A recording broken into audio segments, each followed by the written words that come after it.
we're going to do the second part of the first chapter, or the second segment of the first chapter of Perseverance Part 1.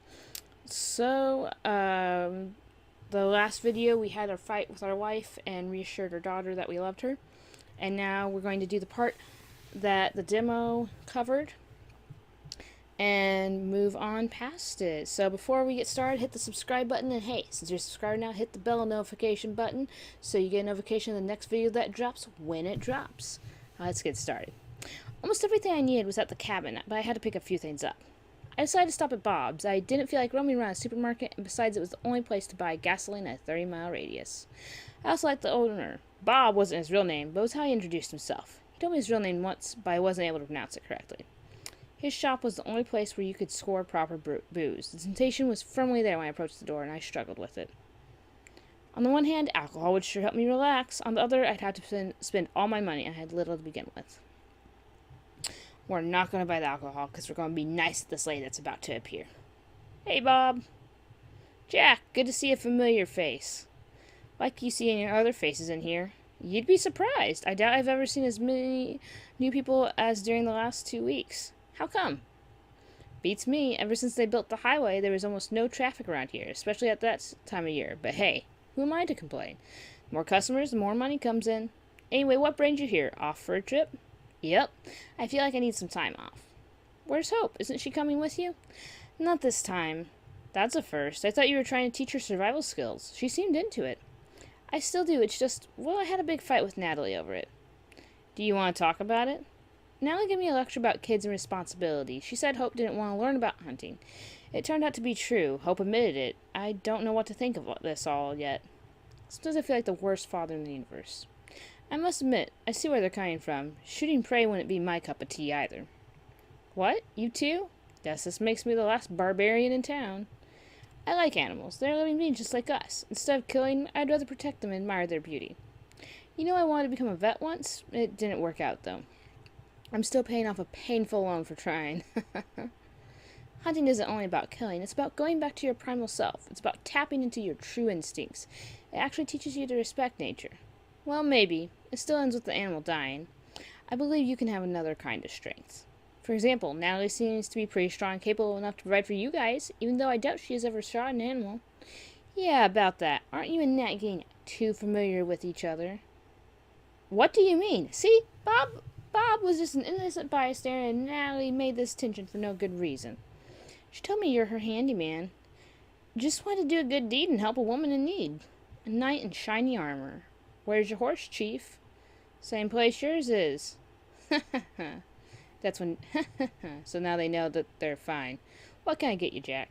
I have a lighter, some batteries, and a few of those energy bars. Oh, and a flashlight. The last one I had is dead. Do you have bandages? Sure thing. Great. I'll take one. It's safer to have some, which is true. Should I get you the usual order as well? Actually, I think I still have some left in my cabin, but we're not going to buy booze. And as it turns out, we do have some in our cabin. I think I'll pass this time around. Yes, we will. Okay, so just a flashlight, a bandage, some batteries, and energy bars. Here we go.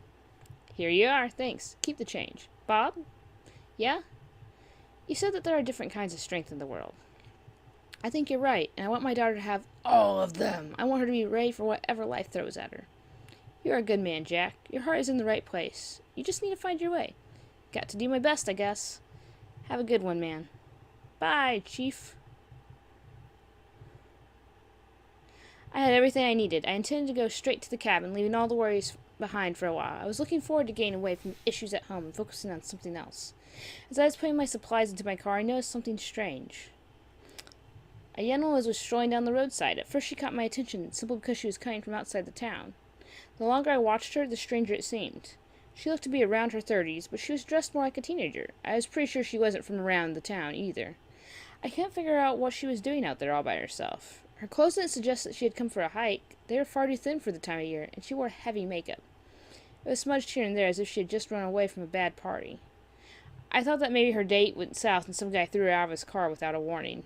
She looked confused, but strangely enough, she seemed happy at the same time. I decided I might as well talk to her. I mean, wouldn't you be curious too? Which is the worst reason to talk to someone. So, basically, if we're rude and aggressive, you find out that what Jack really thinks is that she's a hooker. We're gonna be polite because she's human after all, and at least in this encounter, she doesn't try to kill us or, like, be mean in any way. So be polite. Hello, miss. Hello, angry mister. I'm not angry. My name is Jack. I'm Jane. Is everything alright? You look a bit lost. Well, I guess I am. Where am I? We're in Grayville. Oh, wow. Never heard of it. Is it pretty? It's literally all around you. Wow? Aren't you a little, worried? How did you get here? I don't know, really. Should I be worried? I have no idea. How come you don't know how you got here? I'd rather not say. It's embarrassing. You can tell me. I might be able to help you. To be honest, I have this condition. Sometimes I forget things, like, literally. It's what happens if you live the way I do. Which is, I don't make much waitressing, so sometimes I volunteer to take part in a test. Do you know what a test is? Not really. You know, when a pharmaceutical company wants to introduce a new drug to the market, or a bunch of shrinks want to take a look into your subconscious? You sign some papers, swallow some pills, get examined, get paid. Simple. Unless you die in the process. Or you get invited to a random location where they put you with some other people in an unusual situation. Then they observe your behavior in the group and file some papers. I'm basically a part-time lab rat. Oh, also, if you're mean, you learn that she's hungry enough that she could eat you up. She says in a joking tone, but I feel like it could be cannibalism. So maybe the collapse of mankind is cannibalism. It still doesn't explain how you got here. I walked for the past couple of miles. Some random guy picked me up and dropped me here. And prior to that, I guess I was taking part in a test. I think it's got something to do with food. What was it about? I told you, I don't remember. Besides, you're asking way too many questions, Jack. Is there someone we could call and ask to pick you up? That's another question. I guess we could call Jeff, but I doubt he would pick me up. Who's Jeff? My cat. Okay, it seems that you are doing fine. I'm hungry. I'll be going now. Wait! There's one thing you could help me with. Yes? I'm a little cold. Give her your jacket, give her some money. Let's give her the jacket. There's a jacket in my car. Wait here. Here, you can have it. Thanks a lot. I'll borrow it for now, but I'd like to send it back when I get home. I didn't think you were such a kind person, Jack. You remind me of someone. Of whom? I can't remember his name. He was a guy working at the science facility. They were testing some new medicine, and I volunteered. I remember he looked kind of glum, like he was disappointed. He would stare at me through a glass window. I thought it was cute, as if he was too shy to speak. Anyways, would you give me your address so I can send your jacket back? Sure, I'll write it down for you. Here, if Hope gets kidnapped, this is why. Because he wanted his jacket back so badly. He gave away where they live. Thanks, Joe. I'll send it back with some gifts. It's Jack. Listen, talk to Bob at the station down there. Ask him to fetch Hal Gifford for you, okay? And you know what? If she does send it back and it's not a good thing, then it might be stuff we need to survive. He's the sheriff around here. He'll help you. Hal Gifford. Got it. Gosh, I'm so hungry. I need to eat something. You'll figure something out. Sure. See you around, Joe. As I watched her walk away, I was pretty sure I'd never see that jacket again. Then again, I wouldn't be myself if I'd just left her like that. So now we're gonna take a drive. It was already getting late, and I still had a long way to reach my cabin. As I wasn't a big fan of driving after dark, I decided not to waste any more time. With my favorite band on the speakers, I turned on the engine and hit the road. The route I had to take wasn't popular, since most of the traffic moved up the highway. On the one hand, it was good for the town, with less cars moving through. On the other, little traffic was bad for businesses, such as Bob's. It was bad for business in general. If it hadn't been for the military base employees, the town would have dried out. A few miles out of the town, I saw a woman. She was leaning against her car, smoking. She appeared relaxed, enjoying the moment. Seeing her in the middle of nowhere, chilling, gave me a funny feeling. She seemed to be okay with being by herself. I thought I could use a company like that. Back then I assumed... Oh, here's new information. Back then I assumed she was just another solitary soul passing through, never to be seen again. I began to understand what Bob had talked about, seeing new people and all. She also looks like the assassin. For a second I thought about stopping and enjoying a smoke with her. It's not like it would be cheating or anything, would it? Never mind. Before I had a chance to make up my mind, I passed her and kept on driving. Good choice. I had no idea what was coming for me.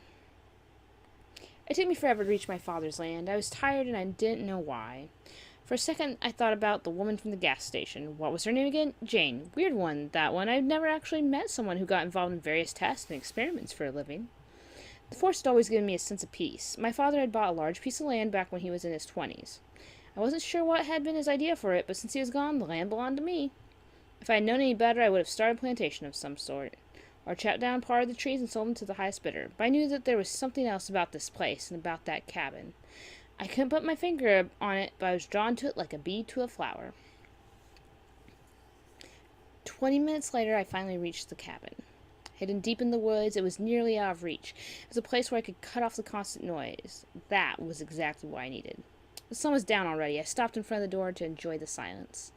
That Jane must have been a junkie or a hooker. Probably both. I might have made a mistake by giving her my jacket and address. Well, apparently, he now thinks it regardless of what choice you make.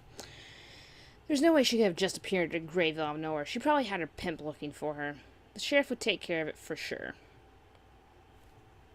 I wanted to enjoy the forest tranquility, but I couldn't. A dog was barking somewhere in the distance. I thought it was just a stray mutt. For a few seconds, the barking stopped.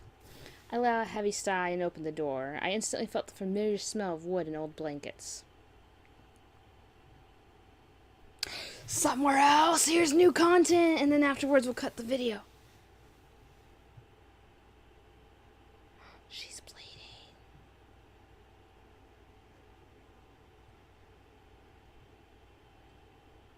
Oh, is that a tracker that she... Did she put it in his jacket? Oh.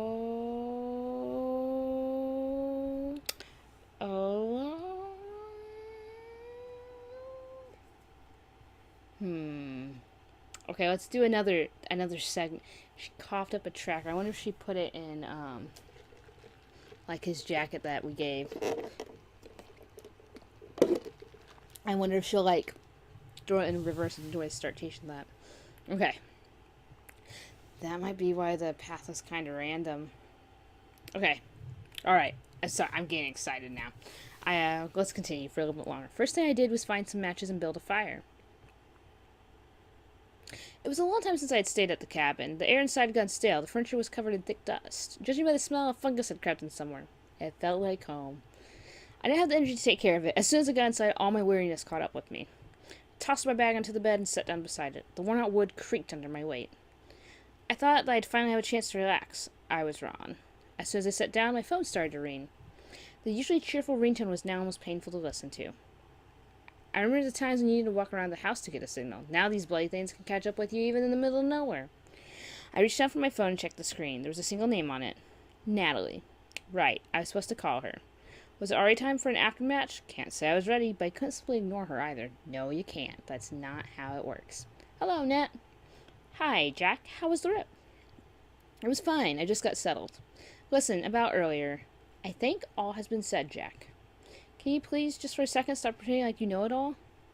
Okay. You are right. I'm not over what happened to us. But all I wanted was for Hope to be happy. I wanted to spend more time with her. That's why I suggested we go for a hunt together. Did it ever cross your mind to actually ask her about what she likes? Nat, the kid is 11. She doesn't know what she's into. I can give her a hammer and a bag of nails, and she'll be into carpentry. She's just a kid. It's up to us to show her the options. I think you're underestimating her. She ain't a small kid anymore. You said it yourself. Well, I think you're overestimating her. This comes from the guy who said that she's not a kid anymore, but now he's saying she's just 11 and just a kid. Guess we're in a pickle here, aren't we? Guess we are. I can't stay mad at you, Jack, even if you hurt me to the core. I'll make it up to you, Nat. Anyways, the hospital just called. Apparently they got some hard, junky case over there. I need to take a nighter and put Hope to sleep early. Oh, I wonder if it's Jane. It's the drugs that they had been testing. Is she going to be okay? Yeah, don't worry. I asked Hal to check in on her later. He said it's fine. When Hope's out, she's out for good. Speaking of the little devil, she wants to talk to you. Hold on. Hi, Dad. Hi, sweetie. Mom said there was something on your mind. Yes, I was thinking very hard about the hunting, and I came up with a great idea. I'm all ears. What if instead of shooting animals, we catch them? We could later bring them home and tame them in the backyard. I would take good care of them and... Hope, sweetie. Okay, well, no matter what you say, she gets upset. Let's not lie. I'm sorry, but that's impossible. Why? Well, we can't just catch animals. They would be miserable living with us. They need to be free. But we have such a nice house and a lot of space in the backyard, and I would take good care of them. I know you would. Still, it's impossible to tame an animal that was born in the wilderness. It'll always long for its freedom. That's where it belongs. I guess you are right, Dad. I know how much you love animals, but it just wouldn't work, Hope. Then maybe we could at least get a dog? I always wanted one. A dog can protect me and Mom if something scary happens, and he can be my best friend. Hope, we talked about already. A dog is a huge responsibility, and with me and Mom working, we wouldn't be able to take care of it properly. I could take care of it myself. Maybe this way Mom could come on a trip with us. She wouldn't be so scared of the forest if there was a big dog next to her, right? We'll talk about it when I get back. But, Dad, anyway, I heard you'll be staying alone tonight. No scary movies, okay? Okay, nothing scary, I promise. Don't tell Mom, but I'll be watching Princess Dragon. Princess Dragon? Aren't you a bit too old for a fairy tale? It's my favorite movie. How do you know it's a fairy tale if you've never seen it? Well, I asked you to watch it with me once, remember? You never did. We only do things you want to do. I'm sorry, I've been busy, okay? Yeah, because you're always staying in your shed with your monster car, or you're out somewhere far without me. Have fun by yourself, Dad. So obviously we need to work on that relationship. She didn't help me. That was the first. It wasn't a proper way to act for a child. It's a proper way to act for a human, though. I realized that I never noticed how quickly she became like her mother. She was all Natalie, all right. For a moment, I just sat there, staring blankly at the screen of my phone. As soon as I had nothing to really focus on, all the thoughts I'd been trying to suppress throughout the day started to come up. Thoughts about Natalie, thoughts about Hope, too scared to tell me that she didn't want to spend time with me the way I thought she wanted. Tears in her eyes when she asked if I would rather have a son, in the discussion we just had. I knew I would need to face these things eventually, but not at the moment. Back then, I just wanted to rest. Was that too much to ask for? With a heavy heart, I got up and started searching for my loyal companion. I found her lying behind the bed, waiting for me. My beloved, golden-blended whiskey in a bottle. If I had known about that so many thoughts would catch up with me, I would have bought an extra one when Bob suggested so. Nope, it's because we knew they would, so we didn't. The bottle felt heavy in my hand, full of golden liquid. I looked down the label, only noticed something unexpected. Hey, look, old man. Isn't it your favorite brand? These days, thoughts about my father rarely crossed my mind. So when I saw the label, I couldn't help but smile. How many times have we drunk it together? Twice? Once for my 21st birthday, and once again when I came back to take care of you. You promised to drink it with me again when my first child was born. You ran out of time, old man. I knew that if I took a sip, this conversation would go south. That's why I decided to go to sleep. Like I said, if you get drunk, all that happens is he rants about his old dad neglecting him, and then also talks about his son, which we already know about now, so we don't really have to go into that. There was too much excitement for one day. I didn't feel like indulging myself in a drunken trip down memory lane any longer. Besides, I was looking forward to some quiet time the next day. Put the bottle away and dozed off. Somewhere else. After this segment, we'll close this video out. Reporting in. What's the status? She is on the move again. I found her tracking device. It looks like she ripped it away with her own teeth. Hey, they know. This is getting exciting. I've spoken with a guy who saw her at the local gas station. It seems she got tangled up with the local authorities. Nothing I can't handle. This better not influence your schedule. It won't, sir. Good. You have 24 hours to contain the situation. Keep a low profile. Yes, sir. The additional asset has been involved, by the way. Once the target is contained, we will have another task for you. Understood. So she's trying to find the girl.